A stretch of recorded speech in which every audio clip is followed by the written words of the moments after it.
said, sing me that song, the one about Texas, but leave out the part about things that need to change. You can sing about the desert sky, the smell of the piney woods at night. Just tell me again how things have never changed. Sing about how we're happy in the Lone Star State. Sing me that song, the one about Texas, the one where we go there to be happy and free. We send the children to grow up strong and bright. The work is good, but we'd never fight. Just tell me again how things have never changed. Sing about how we're happy in the Lone Star State. I'll sing you a song, the one about Texas, the one where we claim how things used to be. They say a Texan is always big-hearted and kind. A helping hand is never hard to find, and a strong always stood up tall to protect the weak. But there's more to being a Texan than what you speak. Cántame una canción sobre Texas. Vamos ahí para ser feliz y libre. Los niños crecen fuertes y felices. Trabajo es bueno y nunca peleamos. Dime cómo las cosas nunca cambian. Cante como estamos contentos en la Lone Star State. I'll sing you that song, the one about Texas, the one where we go there to be happy and free. You said the children to grow up strong and bright. The work is good and we'd never fight. Just tell me again how things have never changed. Sing about how we're happy. Sing about how we're happy. Canta como estamos contentos en la Lone Star State.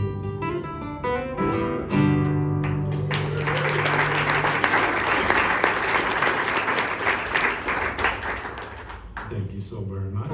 And as many of you know, and the rest of you are about to know for sure, I was raised as an airline brat, meaning that my dad was an airline pilot. After several years, he became an airline pilot. Before that, he was a bush pilot, as in northern Alaska. And the family having survived that, by the time I was kindergarten age, we moved directly from Point Barrow, Alaska to Houston in the middle of the summer, in the middle of the day. I thought I was gonna die. We stayed there until I barely got out of high school when I was gone like a rocket, and I don't look back. But I do love Houston, the bayous in particular, the blues music in particular.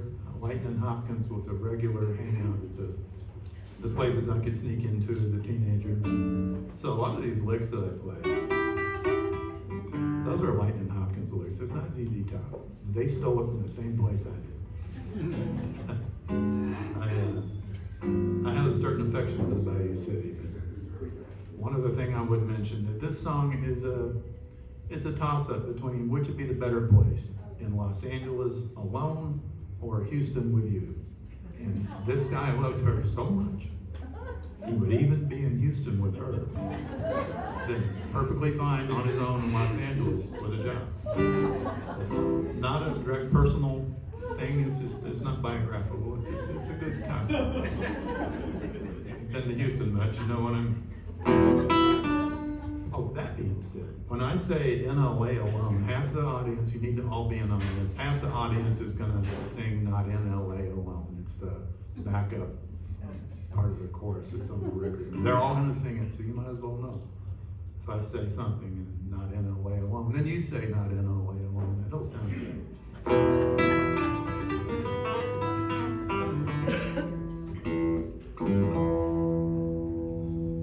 They said I don't dig the Bayou City. No, it's true. But I'd be there in a New York minute just to be with you. I'd be right by you in the Bayou City, not in LA alone.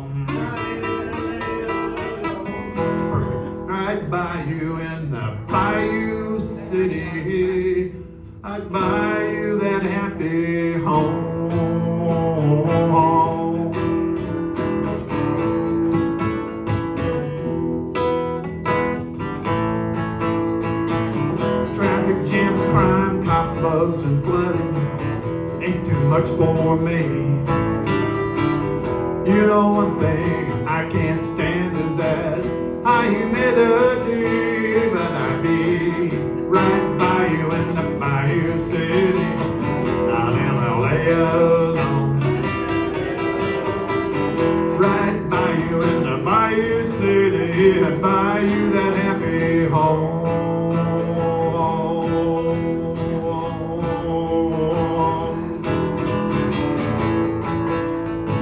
Refinery smoke chokes the air and I can barely breathe. When hurricanes are coming, they'll jam the freeway and no one can leave. I'd be right by you in the Bayou City, not in LA alone. Right by you in the Bayou City, I'd buy you that happy home.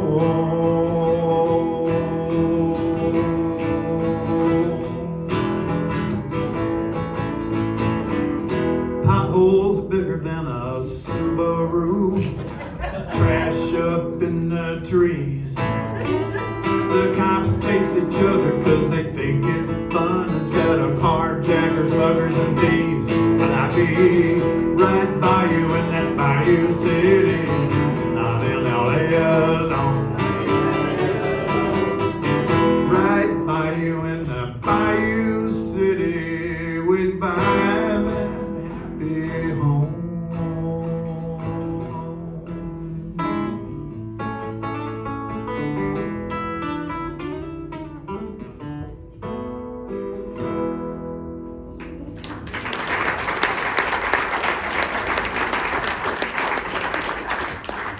Thank you so much.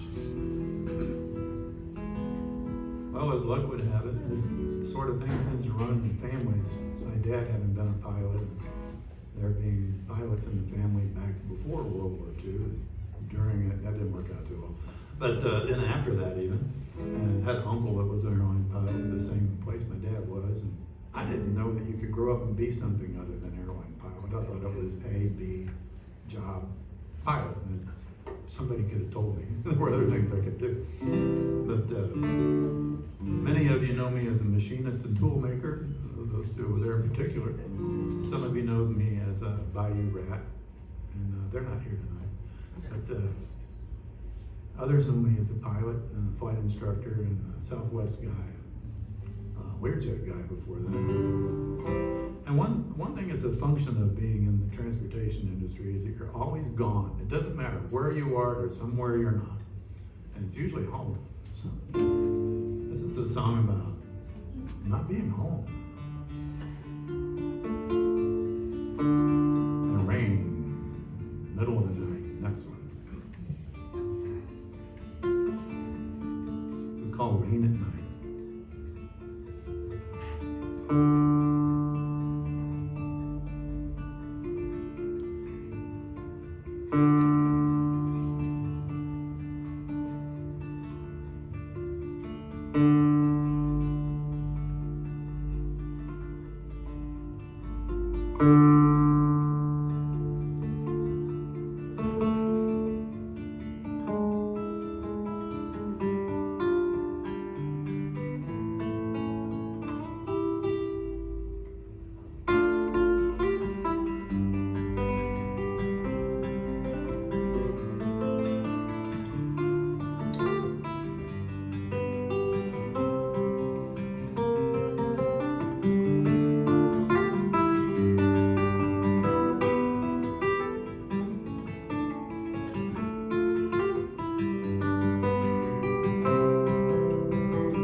Wake alone and hear the rain. The wind through the trees calls your name. I wonder, is it longing for your touch like me? The clock chimes and I should be asleep, not awake with you away from me. I wonder if you lie awake or dream of me.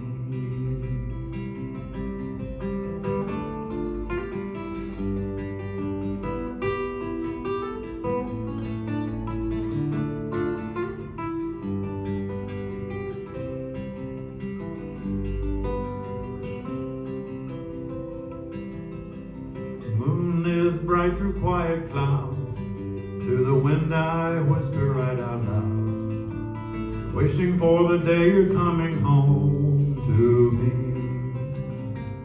The wind that brings you home to me will whisper gently through the trees, and you will lie awake and hear the rain. You will lie awake and hear the rain. You will lie awake and hear the rain. With me, with me.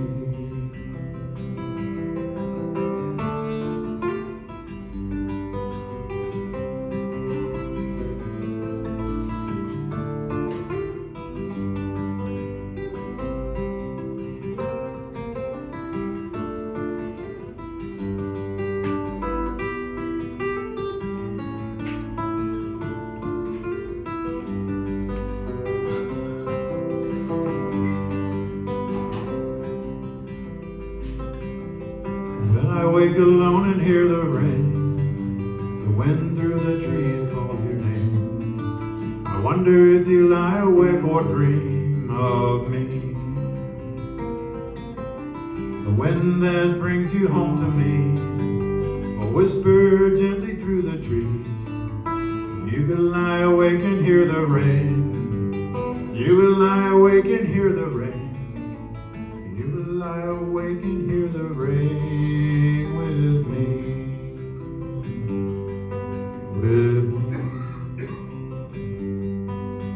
With me.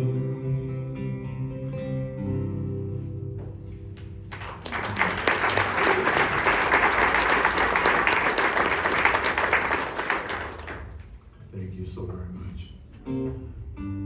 Well, as an airline brat, I was running around from one end of the United States to the other every chance I got. And my favorite place in the entire world was outside of Las Cruces, New Mexico, at my grandparents' farm. And anytime an 8 or 9-year-old boy can be turned loose with a tractor and guns, you know, that's where he's going to be. Because, you know, tractors and guns. But, and wide open spaces. But this song has sort of slipped into the set list here. This is called the Alley-Oop Bar song. And the reason it's called that, because there was a place called the Alley-Oop Bar out in the middle of nowhere, beside the road. Literally, maybe if it wasn't nowhere, you could walk to nowhere from here, because there was nothing there other than a bend in the highway, and just after the Rio Grande Bridge. You know, both sides are America. That's a thing that can happen. And the farm was on both sides. But the story is, my grandfather decided it would be a great day to take us playing cowboys and stuff out in the middle of the desert. So we got my grandmom's car and off we went. And this was his land, but it was a few miles from the regular part of the farm, where Radium Springs is. Long story short, we got out, we got finished with tearing up the desert and went back to get in the car, and he had locked the keys in the trunk. Only place we could go was the Alley-Oop Bar, which normally would be off limits, but you know, hey, keys in the trunk, you know, it's keys in the trunk rules. So we got to walk down the road, and you know, being 9, of course it was okay to drink cream de menthe. I thought it was pretty good. And I had this enormous pistol in the small of my back there, and I got an enormous response from the gentleman at the bar when I put it up there for him after about an hour. There is a newspaper account of a very small cowboy holding up the bar in 1959, but we don't know if it's because of me. They did a dance there called the Radium Stomp, or the Radium Shuffle, depending on how drunk the people were.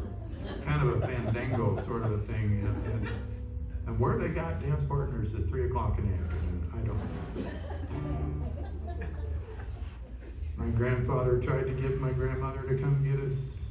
He was able to call out because it was a party line, but he couldn't call back in. she couldn't call back in to tell us that she had no keys to anything. He had all the keys.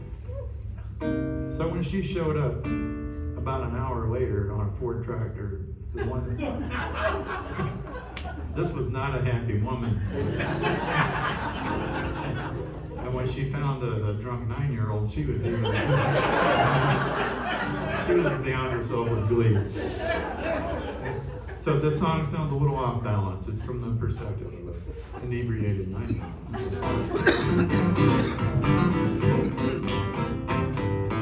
Come on down to the alley-oop bar.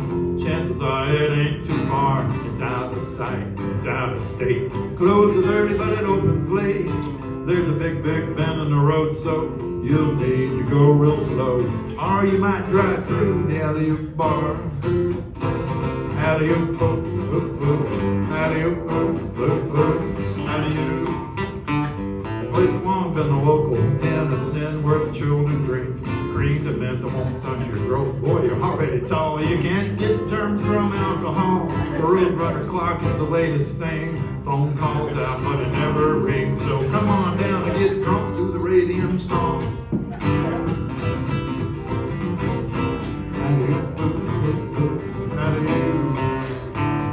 It's nearly dark, really cold. It's got a 10-foot shuffleboard, whiskey, beer, and tequila too. Am I even getting through to you? Woods never have a local band. It's just across from the Rio Grande. So come on down and get drunk, do the radium song. Alley-oop, oop, oop, oop. Alley-oop, oop, oop, oop. Alley-oop. Let me tell you about the time I gained some fame. Long before they changed the name, the old man left his keys up in the trunk. We went down the road, got good and drunk. He got out, started to dance. I forgot about the gun, they put down my pants. And that's the day I held up the alley-oop bar. Alley-oop, oop, oop, oop. Alley-oop, oop, oop, oop. Alley-oop.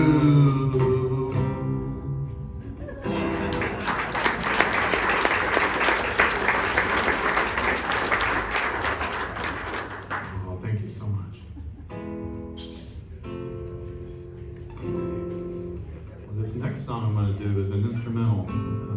Technically, these are all instrumentals, but this one, my brother and I wrote this, and by wrote, I mean, he actually used notes and things, we wrote it down. It always sounded to us like it should be in Portuguese, and we don't speak Portuguese. We don't know anybody that does speak Portuguese, but it sounded like, oh, now Mr. Freitas speaks a little Portuguese. But it sounded like it was not quite Spanish. It just, it was just a little left of Spanish to me. But this is it's a wonderful melody. It has a beautiful violin part that you will not be hearing tonight.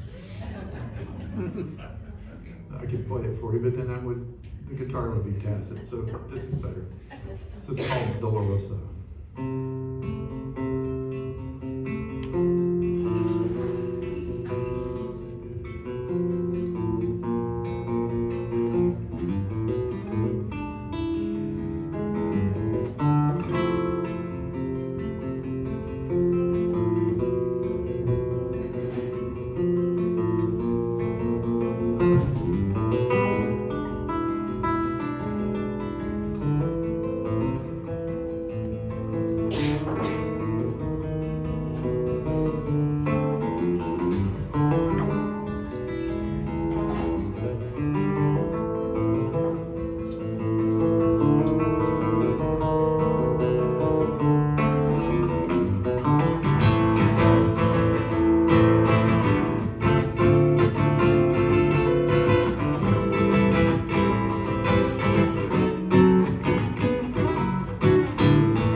quickly. Being out there on the farm so much, there were a couple of dozen guys, maybe not a good year, 3 dozen. They were called braceros, and these are Spanish nationals, Mexican nationals that only spoke Spanish for the most part, or an Indian version of Spanish that would come in from the interior and stay there at the place for up to 2-3 weeks at a time. And then they'd go home once in a while for a few weeks. They made, what I wouldn't call it a great wage now, but they were paid regularly on Fridays, and 10% of their money went to the Mexican government for, retirement. Somewhere in the late 90s, a few of them got it. I did see that in the paper. But what impressed me the most, other than how polite they were and hardworking, is that they were so readily able and willing to dodge bullets. My bad, a lot of times I didn't know they would be there. I was shooting in that vicinity. I got straightened out in multiple languages so fast over that when I was about 10 years old. We came to agreements on who would shoot where and whom. that was really good. But no, these guys were instrumental in my upbringing. They taught me a lot of things you're not supposed to do in public. They explained it to me in English and Spanish, especially Armando. He was very quick to let me know that you're not supposed to take a shovel and dig in this area because there's a ditch bank and you're going to let the water come out. And then we're all going to have to get up here and fix it. And yeah, it's true. You dig out a ditch bank, you're going to have to deal with consequences. But this is a song, it's really about their music more than anything, because they sang these beautiful melodies at night. You're drifting over the fields.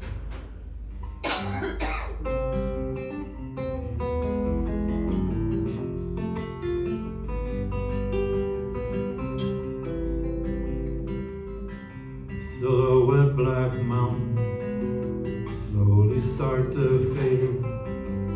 High thin desert air, pinon, mesquite and sage. Boys sing canciones to greet the waking day. Walk up the ditch bank road to be Los Tios, be primos along the way. Where do they go when the day has begun? Los Tios y mis primos, home place, Mexican boys and their song.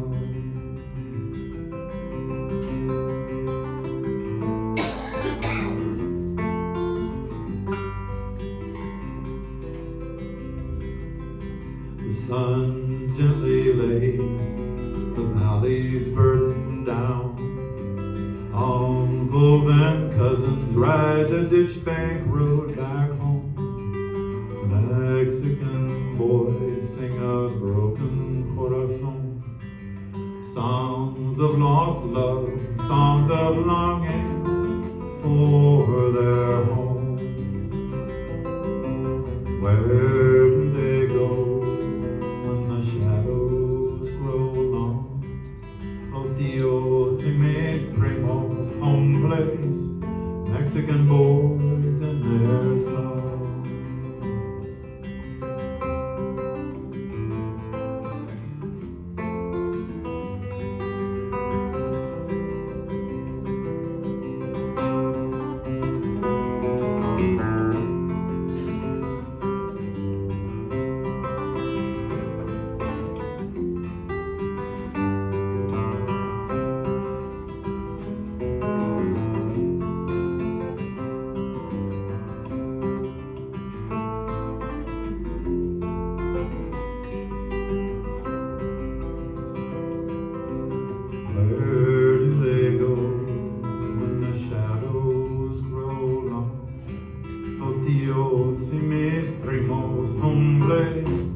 Mexican boys and their songs.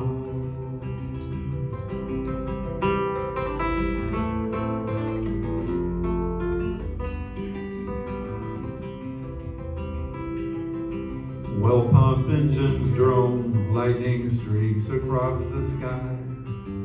Highway semi-tires whine, sing a lullaby. The smell of desert rain, the chief is running through the night. Count seconds till the thunder, we knew everything would be alright.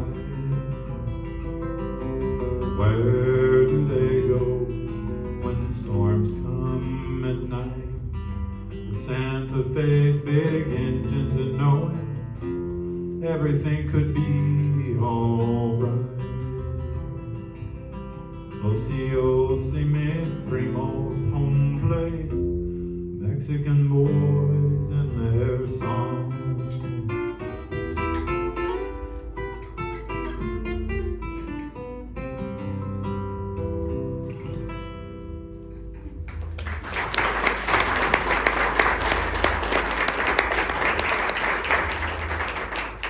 Thank you so much. And for what it's worth, the Purcell program and the farm, my grandparents, they're all some of history's mysteries. You can still find the place on the map, and that's about it. Well, for one more song I've got for you guys today. You may or may not understand what you need to understand about the airline industry to really get this song. But an awful lot of pilots and flight attendants live in one place and work in another place, and hey, they get to fly free, so they can jump from Houston to Chicago without being charged for the seat. You still have to use your time to get to Chicago and back on Southwest or whatever airline you happen to work for, or somebody else's airline, which they trade. But you get there and you're on your own dime until it's time to go to work. So, things get a little cheap. And as advice I can give you that comes from direct personal experience of over 40 years on the road, you look at a hotel marquee and the more adjectives it has, the less you want to be there or the less it should charge. When they get down to fireproof, they're digging, A certain lack of fire is supposed to be inherent in the price. And they don't mention other things that, they should have too. This is a true story. It's a little bit long, but this is a 27-minute song. But we're going to shrink that down. Just the highlights. Okay? Just the highlights.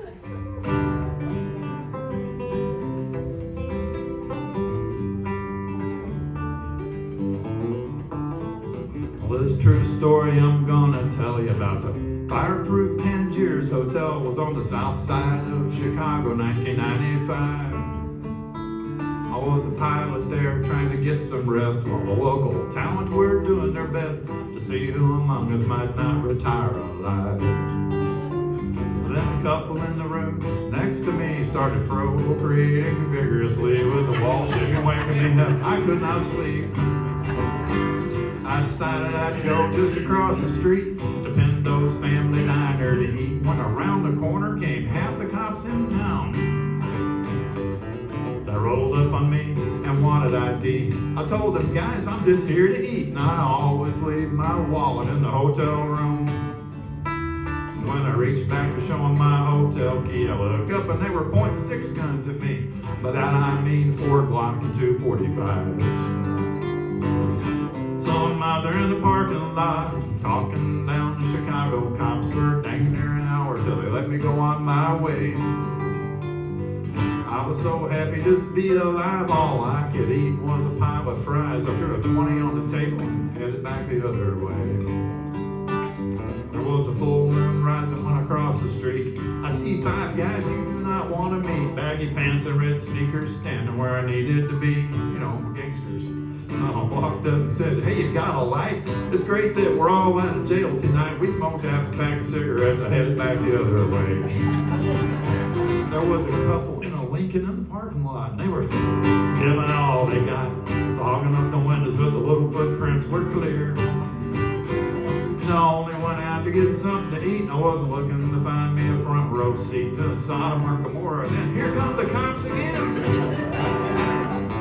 She bailed out and took off running. He fired up the Lincoln and gave it the gun, cutting donuts around me in reverse, smoking all 4 tires.